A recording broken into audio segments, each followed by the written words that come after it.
Mana kata P21? Nggak ada. Kata lengkap pun tidak ada di situ. Ya, kalau teman-teman kurang percaya, itu pasti dipotong-potong oleh Mas Roy itu katakan. Enggak. Kalimat ini ada, dan kalimat ini tadi sudah saya katakan hanya 57 detik. Mungkin suaranya terlalu kecil, tapi kalau di mikrofon yang sini insya Allah suaranya terdengar. Ini suaranya Kombes Iman Imanuddin. Kasus ada pertanyaan dan ini kami jawab rekan-rekan sekalian bahwa sudah saya sebutkan. Memang kecil. Alhamdulillah jaksa sampai dengan hari ini sudah menyatakan bahwa berkas perkara yang kami kirimkan ke Kejaksaan Tinggi DKI tidak memerlukan lagi pemenuhan atas kekurangan-kekurangan yang kemarin sudah kami penuhi. Sehingga kami saat ini sedang berkoordinasi untuk melimpahkan pertanggungjawaban barang bukti dan para tersangka tersebut. Sudah segitu. Cuman itu.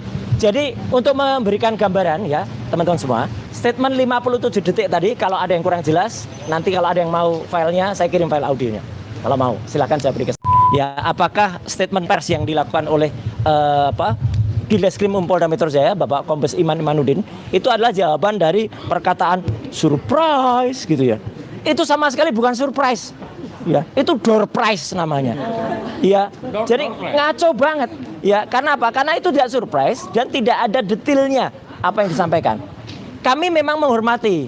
Jadi kami tidak langsung nggak percaya gitu, bukan. Tapi kami menghormati, tapi itu nggak ada detailnya sama sekali. Dan ini kelihatan betul bahwa yang namanya Polda Metro Jaya itu terkesan ya, seperti tadi yang disampaikan oleh Mas Kosinuddin, Ustadz, bahwa kayaknya ini didorong oleh termul yang ngamuk.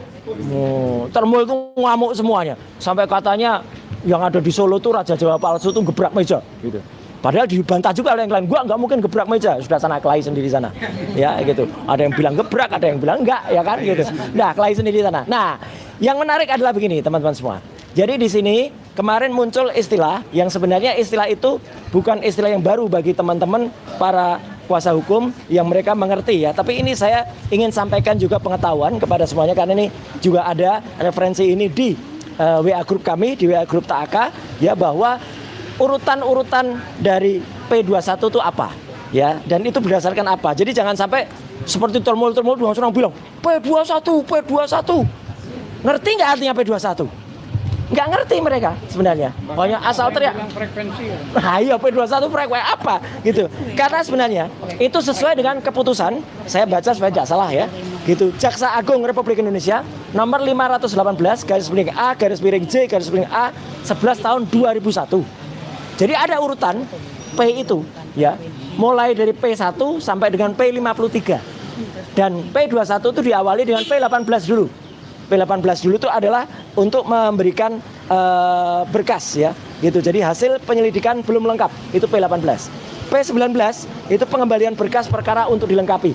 P20 itu ada pemberitahuan bahwa waktu penyidikan telah habis. Baru P21. P21 itu pemberitahuan bahwa hasil penyidikan sudah lengkap. Jadi ini bukan hanya satu sendiri aja, ada urutan. Urutan dari itu untuk menjadi P21. Dan kemarin teman-teman semua, saya akan ulangi kata-kata dari Pak Kombes Iman Imanuddin supaya tidak ada yang salah, ya, tidak ada yang salah fokus. Kalimatnya saya tidak tambahi, saya tidak kurangi begini. Alhamdulillah, jaksa sampai dengan hari ini sudah menyatakan bahwa berkas yang kami kirimkan ke DIY tidak memerlukan lagi pemenuhan atas kekurangan-kekurangan yang kemarin sudah kami penuhi. Sehingga kami saat ini sedang berkoordinasi untuk melimpahkan pertanggungjawaban barang bukti dan para tersangka tersebut. Mana kata P21? Nggak ada. Kata lengkap pun tidak ada di situ. Ya, kalau teman-teman kurang percaya, itu pasti dipotong-potong oleh Mas Roy itu katakan. Enggak. Kalimat ini ada, dan kalimat ini tadi sudah saya katakan hanya 57 detik. Ya, mungkin suaranya terlalu kecil, tapi kalau di mikrofon yang sini insya Allah suaranya terdengar. Ya, ini suaranya Kombes Iman Imanuddin. Fullin itunya. Sudah full. Kasus ada pertanyaan dan ini kami jawab rekan-rekan sekalian bahwa sudah saya sebutkan.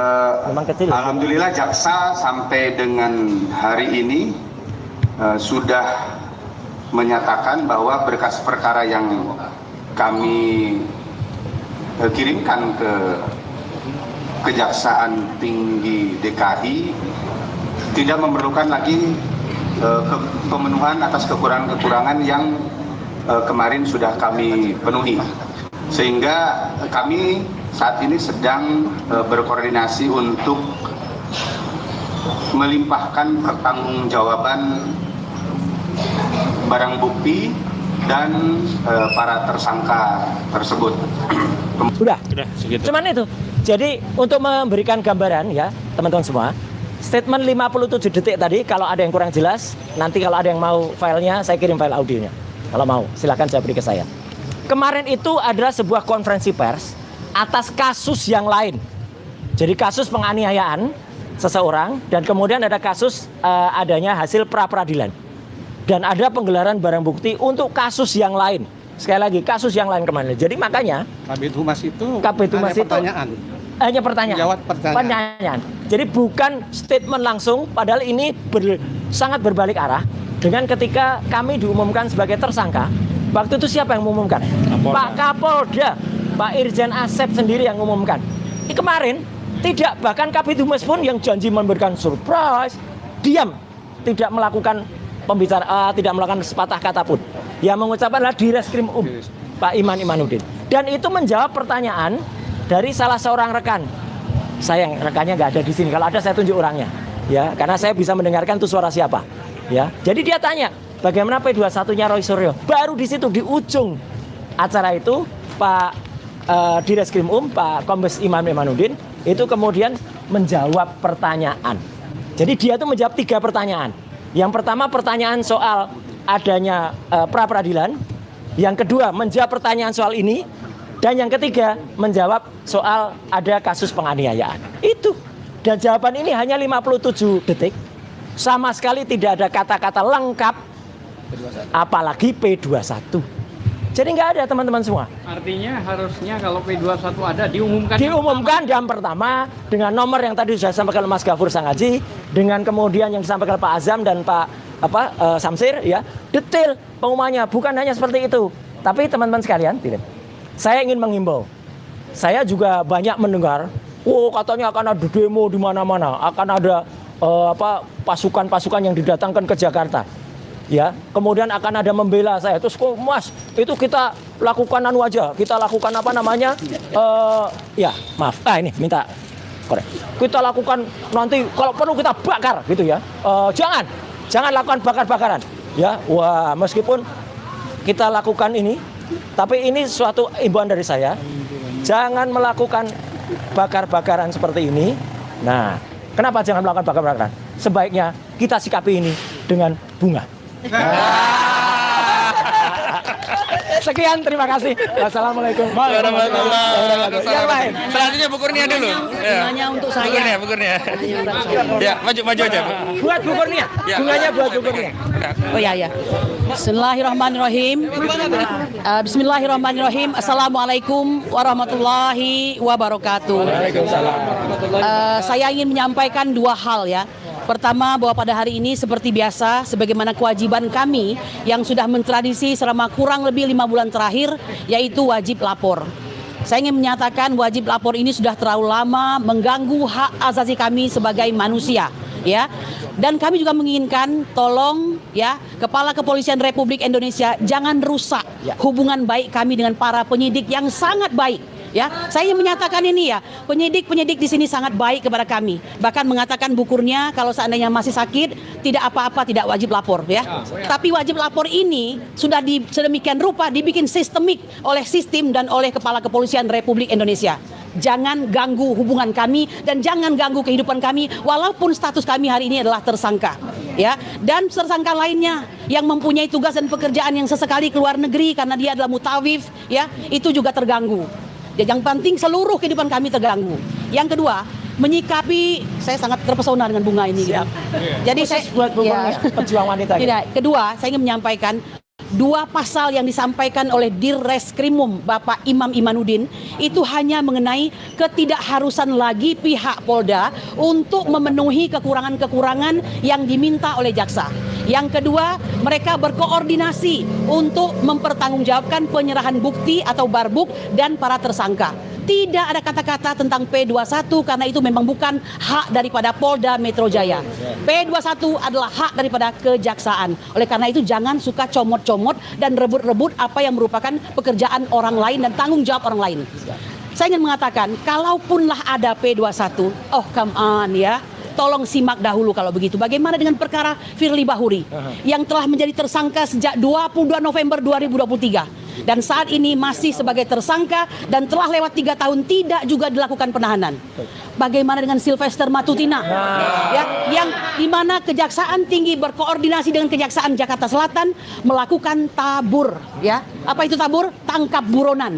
Tidak juga mampu. Sedangkan dia pada posisi kasus kasasi sudah sejak tahun 2019. Apa kami masih juga akan terus dikejar-kejar? Lalu yang ketiga, jangan pernah mencoba untuk ya seakan-akan menegakkan aturan padahal tidak sama sekali, padahal mengkriminalisasi jika saya katakan seseorang yang berinisial Fufu Fafa itu ya tidak pernah sama sekali dilakukan pencarian orangnya siapa, penyelidikan siapa orangnya, kemudian dilakukan penangkapan dan penahanan, sedangkan dia sudah jelas-jelas terindikasi adalah seseorang yang hari ini cukup penting, bahkan sangat penting posisinya di negeri Republik ini. Oleh karena itu, apa alasan Anda mengejar kami? Saya ingin mengatakan satu hal, pernah mendengar bahwa pemenang Olimpiade itu dihargai sampai 6 miliar rupiah jika bisa mendapatkan medali emas. 1.650 miliar, 1 miliar 650 juta jika bisa mendapatkan perak, lalu mendapatkan 1 miliar jika mendapatkan perunggu ya. Kami tidak minta kami ini dibayar ya. Bayangkan, kami tidak minta kami dibayar. Kami menunjukkan cinta kami kepada negeri ini. Petrus Salistinus selaku ketua TAKAA menyatakan apa? Tolong hentikan dan tidak menerima laporan dari saudara Joko Widodo di Polda Metro Jaya karena TPUA sedang melakukan ya pelaporan atau dumas di Bareskrim dan itu ditabrak begitu saja. Anda harus mengetahui pasal 108 KUHP, negara meminta kami untuk ikut serta seluruh rakyat ini dalam penegakan kebenaran dan keadilan. Anda cek di Komjak, Anda cek undang-undang tentang Kompolnas, Anda cek undang-undang Sikdisnas bahwa pasal 68 itu jelas-jelas menyatakan untuk memberikan suatu katakanlah vokasi, memberikan ijazah, memberikan hal-hal yang sifatnya pendidikan itu ada tata caranya dan bagi yang melanggar akan mendapatkan hukuman penjara selama 5 tahun serta denda 500 juta. Bayangkan betapa besarnya masalah ini. Lalu mengapa kami yang berusaha untuk membela ini dikejar-kejar? Belum lagi ya, PP nomor 43 tahun 2018 yang jelas-jelas mengatur dua hal. Pertama, keikutsertaan masyarakat dalam penegakan hukum dan pemberian hadiah sampai 200 juta bagi mereka yang ikut serta dalam menegakkan yaitu penangkalan terhadap korupsi. Lalu mengapa kami masih terus dikejar-kejar? Nah, oleh karena itu, saya terkenang apa yang disampaikan oleh Idi Amin ya, mantan Presiden Uganda. Apa katanya? Memang ada demokrasi saat menyatakan pendapat dan berkumpul serta berserikat, tetapi saya tidak menjamin apakah ada demokrasi setelahnya. Dan itu dijalankan oleh Joko Widodo ya. Kami ingin mengatakan kami tidak pantas dibegitukan. Meskipun sebagai pengacara saya merasa akhir-akhir ini kami sudah biasa dibegitukan ya. Undang-undang tentang advokat dilibas, undang-undang tentang ya saksi dan korban semua juga dilibas, tidak pernah diperdulikan demi hegemoni seorang Joko Widodo. Hari ini saya berdiri di sini mengatakan kami sudah cukup bertoleransi. Kami mengatakan hentikan WL yang tidak perlu itu, hentikan cekal terhadap kami. Kalau memang ada, tegakkanlah aturan itu sebagaimana reformasi Polri yang sudah diharapkan oleh Bapak Presiden Prabowo. Bapak Prabowo, kami minta dengan sangat perhatikan ini. Terakhir satu lagi, mohon maaf agak panjang ini, kepada Komisi 3 DPR. Ya, saya ini kebetulan berteman juga dahulu dengan Pak Dr. Habibur Rahman SH.MH. Saya melihat Anda begitu rajin, bahkan menjadi salah satu inisiator utama untuk memberikan perpanjangan usia pensiun kepada Polisian Republik Indonesia. Ya, kalau Anda sedemikian rajinnya menjadi inisiator utama, mengapa permohonan kami untuk melaksanakan audiensi tidak pernah Anda pedulikan? Tidakkah Anda menganggap penting bahwa seorang pemimpin mempunyai ijazah itu adalah suatu hal yang sangat utama dan urgent? Kalau Anda tidak beres dalam pemilihan sebagai seorang pemimpin, bagaimana kami bisa berharap Anda beres dalam memimpin. Ini adalah teguran kami kepada DPR yang memang sudah sejak lama tidak lagi bersama kami, ya. Demikian saya kira kami ucapkan terima kasih. Saudara kami Rizal Fadilah tidak hadir pada hari ini. Nanti dilanjutkan dengan Rusam untuk memberikan pandangan mengenai laporan kami terbaru Dumas kami di Bareskrim. Silakan. Ya, silakan. Selesaikan dulu klaster 1. Klaster lain nanti. Bunga ini saya kembalikan. Ini untuk Bu Kurnia cowok cewek, masa cowok-cowok? Ntar kayak yang di sono. Yang tahu.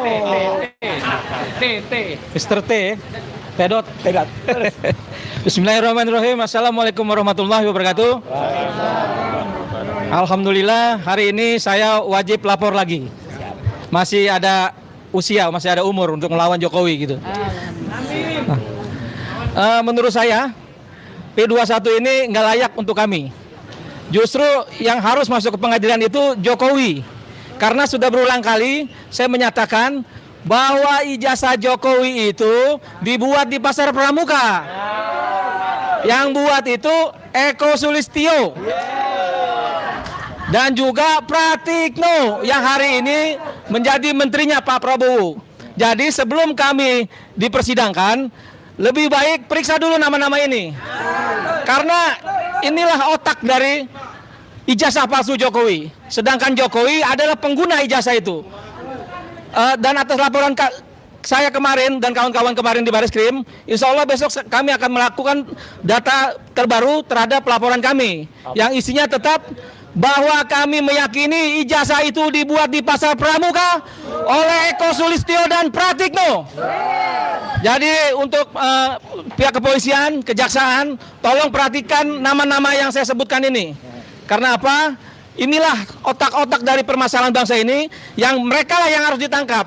Mereka yang harus diadili. Termasuk juga Joko Widodo yang katanya mau keliling Indonesia. Padahal menurut saya dia keliling Indonesia ini untuk menghindari persidangan. Kira-kira seperti itu. Wabillahi taufiq wal hidayah. Wassalamualaikum warahmatullahi wabarakatuh.